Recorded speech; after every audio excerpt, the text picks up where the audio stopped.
Let's discuss about the potential energy of a system of charges. So what do you mean by potential energy of a charge? There is a slight difference between the concept of potential and potential energy. Children, consider a source charge Q here. Now consider a point P which is at a distance of r from the charge Q. What is the potential at the point P due to this charge capital Q? Equation is 1 by 4 pi epsilon naught into Q divided by R. We had already discussed this in our previous session. Now, consider a charge Q. It has to be brought from infinity to the point P. This is a plus Q charge, and the small q is also a positive charge. So if this if this plus Q charge is to be brought from infinity to the point P, some work has to be done against the electrostatic force produced by this capital Q charge. Okay, and that work done is stored inside this charge in the form of potential energy. Once this small q charge reaches the point P, the work done on this small q charge is stored in the form of potential energy at that point. And how will you find out that potential energy? So I told you potential energy U is the work done itself, and work done to bring the charge from infinity to that point.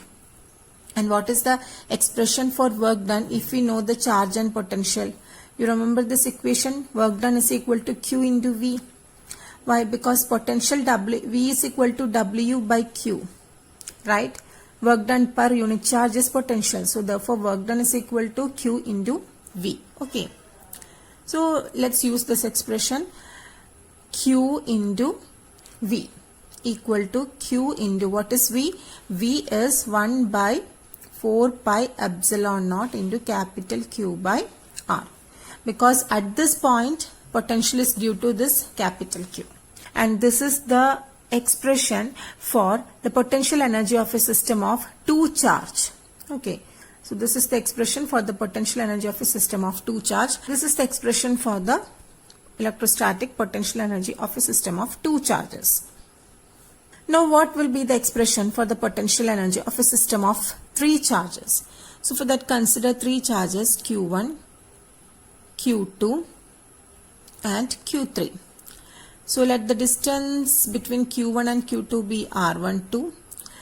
Let the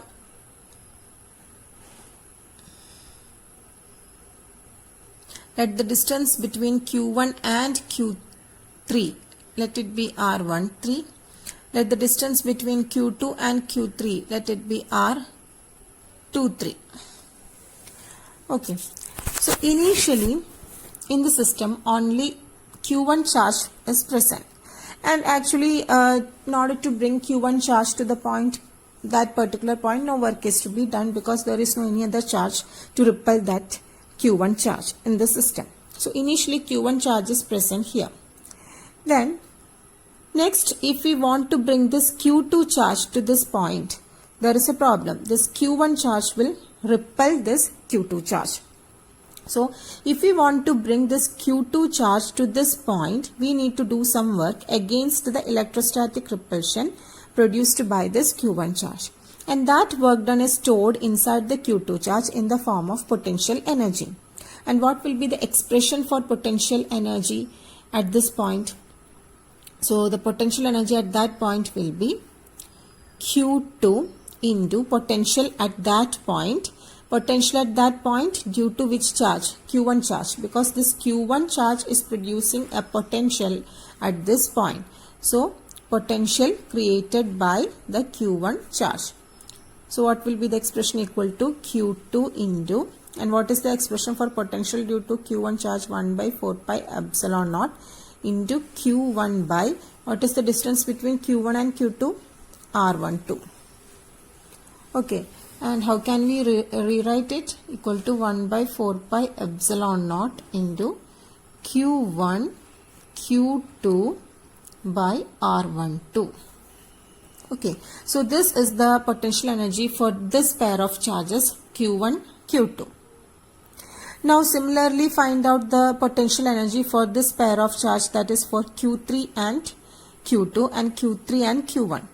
See, if another charge Q3 is to be brought to the system, again there is a problem. This Q3 suffers repulsion from two charges, from Q1 as well as from Q2. Both Q1 and Q2 try to repel this Q3 charge.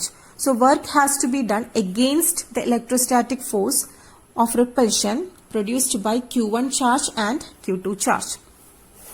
And that work done is stored in the form of potential energy in Q3. So what will be the expression for potential energy of Q3? It will be Q3 into potential created by Q1 charge plus Q3 into potential created by that Q2 charge. Okay, now substitute the expression equal to Q3 into, what is the potential created by Q1 charge on Q3? It will be 1 by 4 pi epsilon naught into Q1 by R13. Okay, plus Q3 into, what is the potential created by Q2 on this Q3 charge? 1 by 4 pi epsilon naught into Q2 by R23. And how will you rewrite this expression? It can be rewritten like this: 1 by 4 pi epsilon naught Q1 Q3 by R13 plus 1 by 4 pi epsilon naught Q2 Q3 by R23. So what is the total potential energy of this system? It will be, if we consider this potential energy as U1 and this potential energy as U2, then what will be the total potential energy of the system of charges? 3 charges, it will be U1 plus U2. So what will be the total potential energy for a system of 3 charges? It will be 1 by 4 pi epsilon naught Q1 Q2 by R12 plus 1 by 4 pi epsilon naught Q2 Q3 by R23 plus 1 by 4 pi epsilon naught Q1 Q3 by R13. Here 1 by 4 pi epsilon naught is a common factor, so take it outside.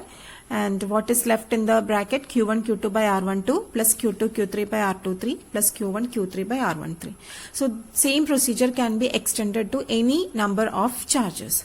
So in short, this potential energy of a system of charge is the work done to assemble the charges from infinity to that system. Okay, we are bringing each charge from infinity to the system and we are trying to assemble all these charges in that system. And that work done to assemble the charges forms the potential energy of that system of charges. Children, that's all for today's session. A YouTube video and notes of the topic have been uploaded. Please do watch the video so that the concepts will be much more clear to you. There is a small test based on the topic. Attend the test and post me the answers quickly. Okay, we will meet in the next session. Till then, take care. Stay home, stay safe, keep learning. Thank you.